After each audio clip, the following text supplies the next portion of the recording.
जय श्री कृष्ण। राधे राधे। आइए सुनते हैं बजरंगबली हनुमान जी की 12 अद्भुत कहानी। श्री राम के अनन्य भक्त हनुमान से जुड़ी कई कहानियां प्रचलित हैं, जिनमें उनके बल, पराक्रम, बुद्धि, चातुर्य और असामान्य साहस वृत्ति का परिचय मिलता है। भगवान शिव के अंश हनुमान अमर अजर बताए गए हैं। कलयुग में इनकी पूजा अर्चना त्वरित फलदायक बताई गई है। वायुदेव और मां अंजनी के पुत्र हनुमान बाल्यकाल में अत्यंत शरारती थे। कहा जाता है कि अंजना एक अप्सरा थी और किसी अपराधवश उन्हें ऋषि दुर्वासा से श्राप मिला। इसी के फलस्वरूप उनका जन्म वानर कुल में हुआ। वे गिरज की पुत्री बनी और उनका विवाह केसरी से हुआ। इसीलिए बजरंगबली केसरी नंदन कहे जाते हैं। राम भक्त हनुमान ब्रह्मचारी हैं, अमर हैं और इनके भक्तों को भय, निराशा, ग्रह पीड़ा, दारिद्र्य और संकट से मुक्ति मिलती है। आइए सुनते हैं इनसे जुड़ी अद्भुत कहानी। दिव्य फल से हनुमान जन। अंजना मां को पुत्र प्राप्ति की इच्छा थी। उसी काल में अयोध्या के राजा दशरथ भी पुत्रों की प्राप्ति के लिए यज्ञ करवा रहे थे, जिनमें से उत्पन्न हुए फल को 3 रानियों ने खाया, लेकिन यज्ञोत्पत्ति से निकला एक फल पक्षी ले उड़ा। उसने वह फल एक पर्वत पर गिरा दिया, जहां अंजना मां भ्रमण कर रही थी।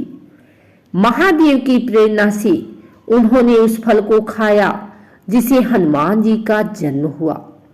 इसी कारण बजरंगबली भरत सम भाई कहे जाते हैं। पुत्र पर वार से पवन देव का क्रोध। भूख लगने पर एक बार बाल हनुमान सूर्य को फल समझ बैठे और उसे निगलने उड़ चले। तब राहु ने इंद्र से सहायता मांगी। देवेंद्र ने बाल हनुमान के विराट स्वरूप पर प्रहार किया और वह मूर्छित होकर धरा पर आ गिरे। इस बात का पता जब पवन देव को चला तो वह बहुत क्रोधित हुए। उन्होंने पूरी सृष्टि का वायु चक्र बाधित कर दिया। इस कारण सभी जीवों का दम घुटने लगा, जिसके बाद उन्हें समझा बुझाकर मनाया गया और समस्त जीवों ने राहत की सांस ली। हनुमान जी अपनी शक्तियां क्यों भूल गए? बालक हनुमान अत्यंत शरारती थे। वह किसी भी बाग बगीचे में घुसकर उत्पात मचाते और फल खा लेते। शिव के अंश हनुमान को गदा कुबेर से मिली। इसके अलावा उन्हें कई देवताओं से दिव्य शस्त्र और विद्याएं प्राप्त थी। उत्सुकता और चंचलतावश बाल हनुमान ऋषियों को खूब सताते। कभी वह उनकी लंगोट फाड़ देते तो कभी कमंडल का पानी गिराकर भाग जाते। एक बार अंगीरा और भृगुवंश के ऋषि तपस्या कर रहे थे, तब हनुमान ने उन्हें भी सताया। इसके फलस्वरूप उन्हें सारी शक्तियां भूल जाने का श्राप मिला। फिर अगले चल मां सीता की खोज से अभियान के दौरान याद दिलाने पर उन्हें सारी शक्तियां वापिस प्राप्त हुई। हनुमान और उनके पुत्र मकर ध्वज की गाथा। वीर हनुमान ब्रह्मचारी हैं, लेकिन रावण राम युद्ध के समय हनुमान का सामना पाताल लोक में मकर ध्वज से हुआ। वह खुद को हनुमान पुत्र बता रहा था, जिससे बजरंगबली क्रोधित हुए। परंतु जब मकर ध्वज ने तर्क दिया तो हनुमान जी उनकी बात से संतुष्ट हो गए। तर्क यह था कि पूर्व काल में हनुमान जब लंका दहन कर समुद्र के ऊपर से जा रहे थे, तब उनके शरीर का तापमान प्रचंड रूप से गर्म था। वह पसीने से तरबतर थे।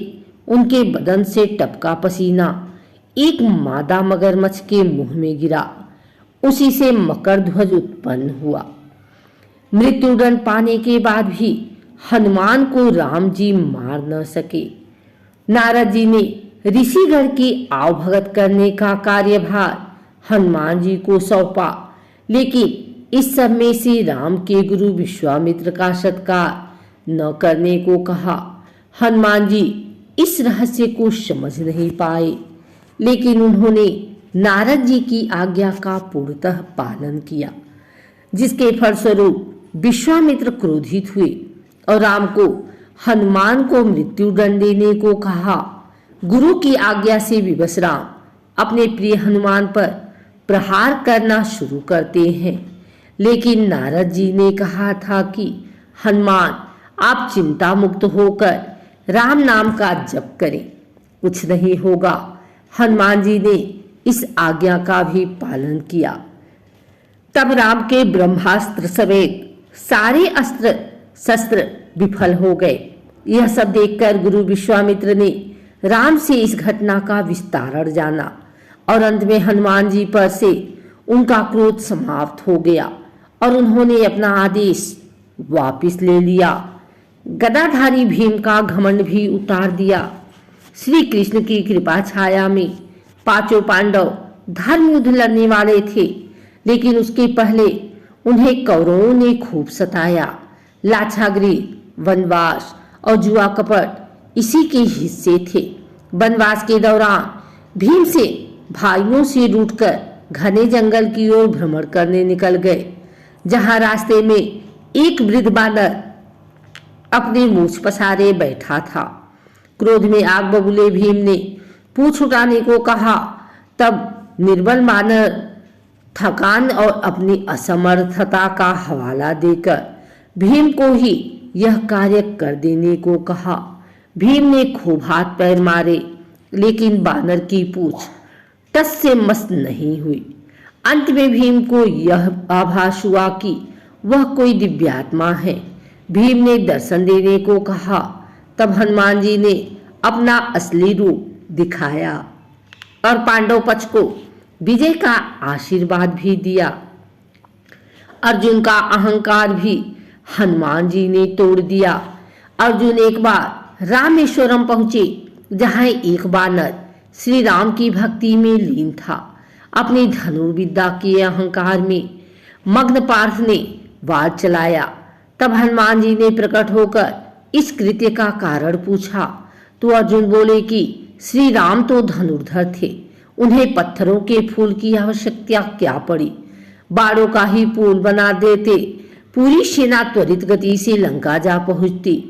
इस पर हनुमान जी ने कहा कि हमारी सेना में ऐसे विराट और बलशाली योद्धा थे जिनका भार बाढ़ का पुल नहीं उठा पाता, इसीलिए पत्थरों का पुल बनाया गया।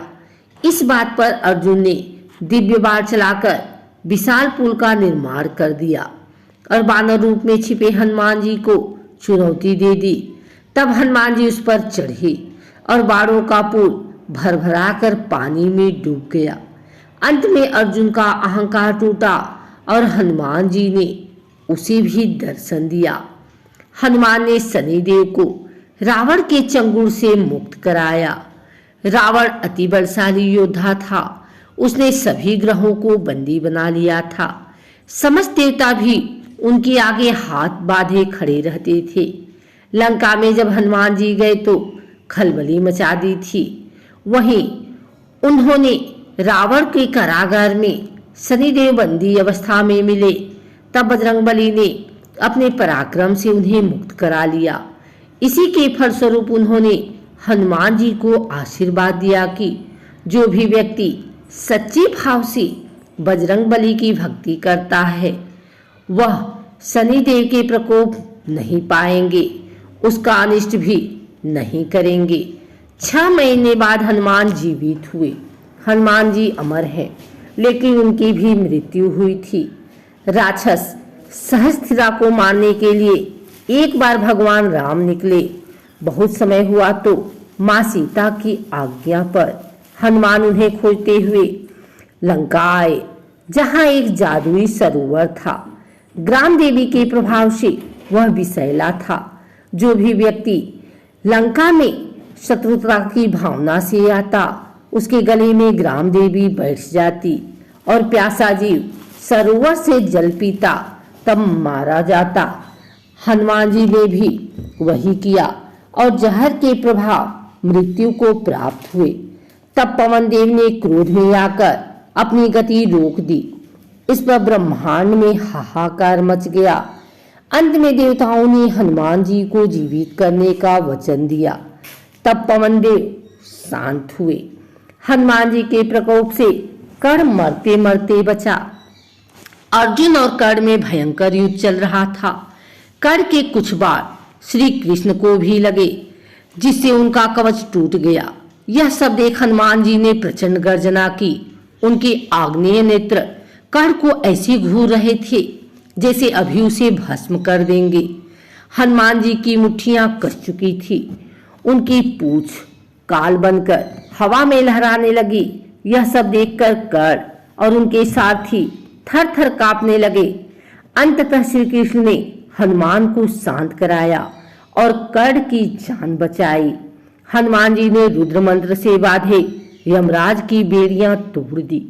शिव भक्त रावण ने यमराज को रुद्र मंत्र की बेड़ियों से बांध रखा था और जो भी बिना अनुमति लंका में प्रवेश करे उसे पीठ पर लात मारने का आदेश दे रखा था।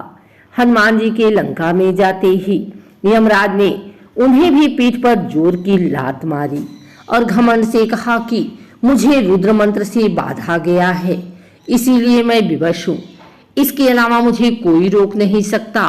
शिव के बाद तो मेरा कोई मुकाबला ही नहीं। इस बात पर हनुमान जी आगे बढ़े और उन्होंने रुद्र मंत्र वाली बेड़ियां एक झटके में तोड़ दी। यह देखकर यमराज का घमंड भी उतर गया।